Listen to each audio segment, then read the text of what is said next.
Okay, well, I guess let's get to the news, and we're going to start with breaking. Kristi Noem is out as DHS Secretary. Um, I am so happy, but also I know that whatever ghoul that they put in after her is going to suck just as much. But, we got to take our victories. We got to celebrate when we can. Ding dong, the witch is gone.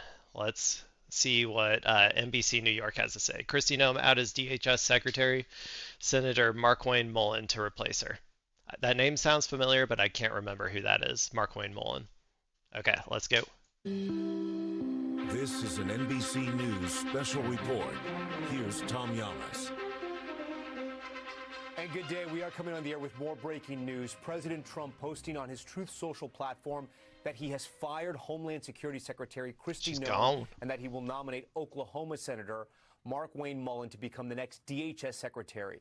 The president writing, quote, "I am pleased to announce that the highly respected United States Senator from the great state of Oklahoma, Markwayne Mullin, will become the United States Secretary of Homeland Security effective March 31st, 2026. I want to bring in Chief White House correspondent. Oh, wait, I got to read the rest of that. I thought they were going to read more.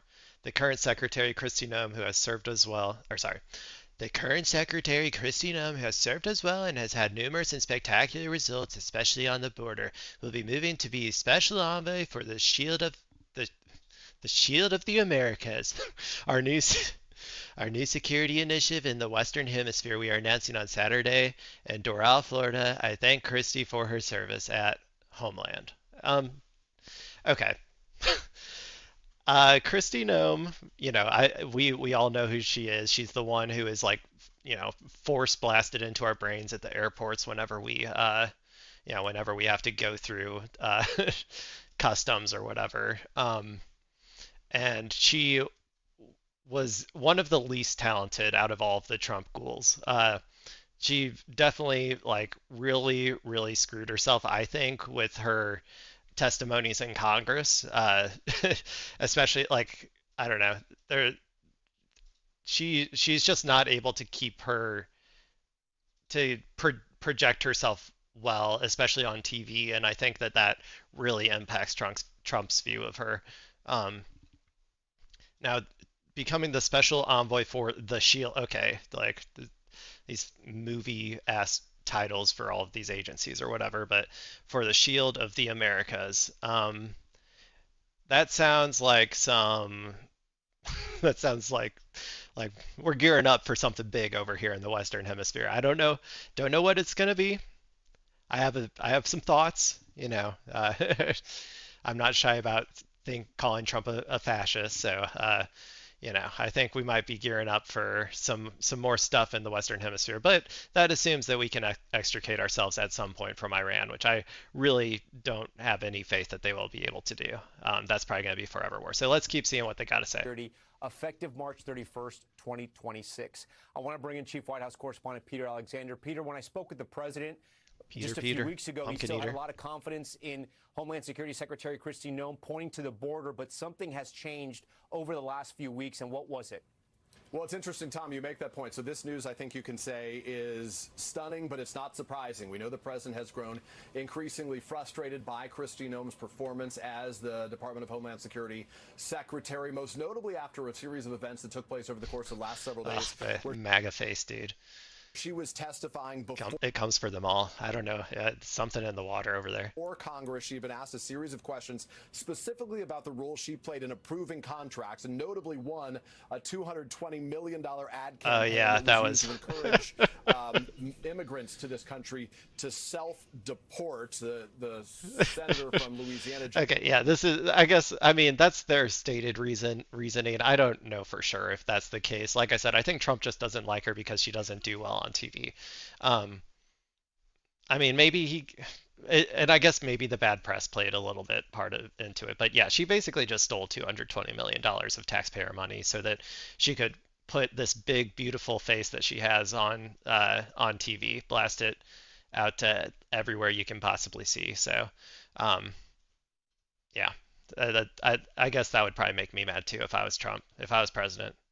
John Kennedy said on that issue, the president was, in his words, quote, pissed. During the course of the questioning, Noem told Kennedy that the president knew about her decision to approve the ad campaign contracts. You can imagine that did not sit well with the White House, certainly with the president as well. Oh yeah, and it was like her like boyfriend or something. Which, by the way, all these people like get married already. They're like 40. Like, I'm sorry, that's might be mean of me to say, but like they all talk like Kash Patel and his like honeypot girlfriend. They're all like perpetually like I don't know. It just they just feel like Arrested Development like stuff where they just have never grown up. But not to disparage people out there who are just boyfriend and girlfriend.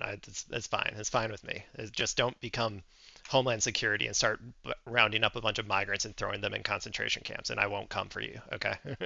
And so that appears to have been the tipping point in this moment. There had previously been some frustration by the president as it related to Noem for her handling of the operations, the immigration enforcement operations that had taken place in Minnesota. So what happens now? The president did not make clear in the course of this post who serves as Secretary of Homeland Security right now. Does Kristi Noem serve in that post until Markwayne Mullin can be confirmed? President Trump, the president in his post one more job for me. Mullin will become the next Homeland Security Secretary. Obviously, he needs to be confirmed first. He is a popular Republican. It does not appear, with Republicans maintaining a majority in the Senate, that would be a problem, but it doesn't happen with a snap of the finger, as the president indicated on March 31st. So there's a lot of details still here to be ironed out. And Tom, notably, you talked about your conversation with the president airing in part during the Super Bowl and the week leading up to it. I was revisiting part of the comments that the president had you at that time. You asked him specifically about Kristi Noem and if he had confidence in her, and he really didn't speak about Noem specifically, but about the way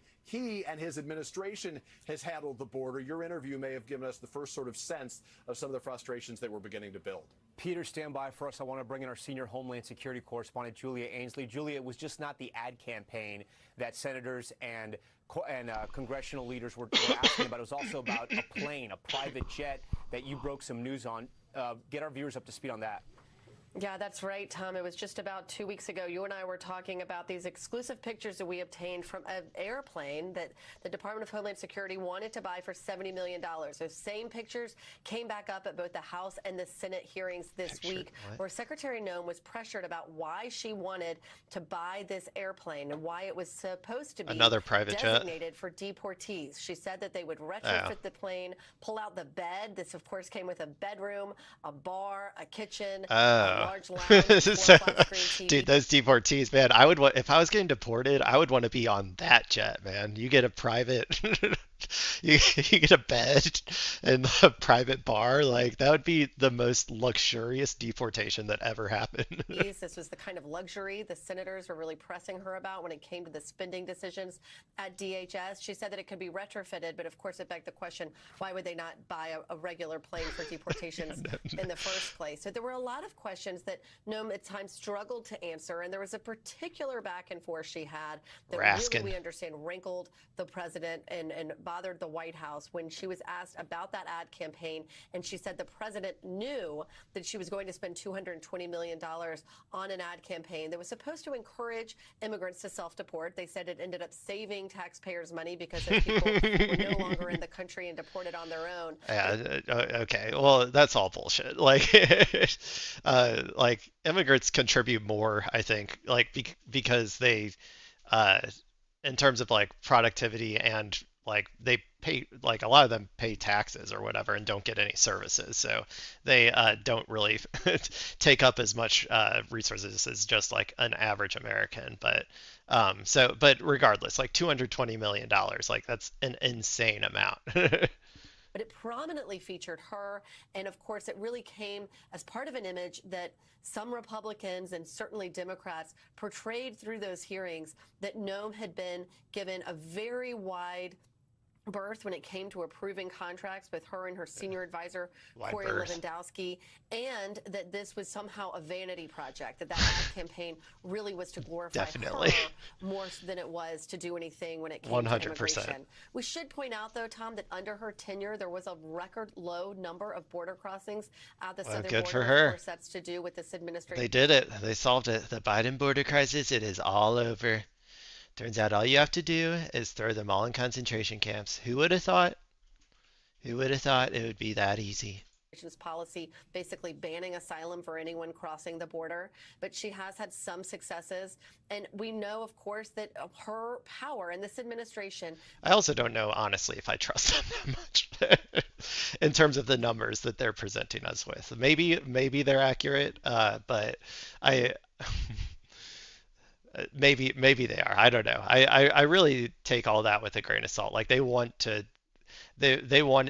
project that so hard that it just makes me question it a little bit. Began to diminish earlier this year after the fatal shootings of Renee Nicole Good and Alex Preti in Minneapolis, both at the hands of DHS. And that was in large part after a surge in that area led by Greg Bovino, a Border Patrol commander, who reported directly to her. When the administration decided to pull back Bovino. He's podcasting again, everybody. Send in Todd Go Lyons. get bovined. That was the first signal that Noem's power within this administration may have been faltering. All right, Julia, we thank you. I want to bring in our senior Capitol Hill correspondent, Ryan Nobles. Ryan, you were watching these hearings yesterday.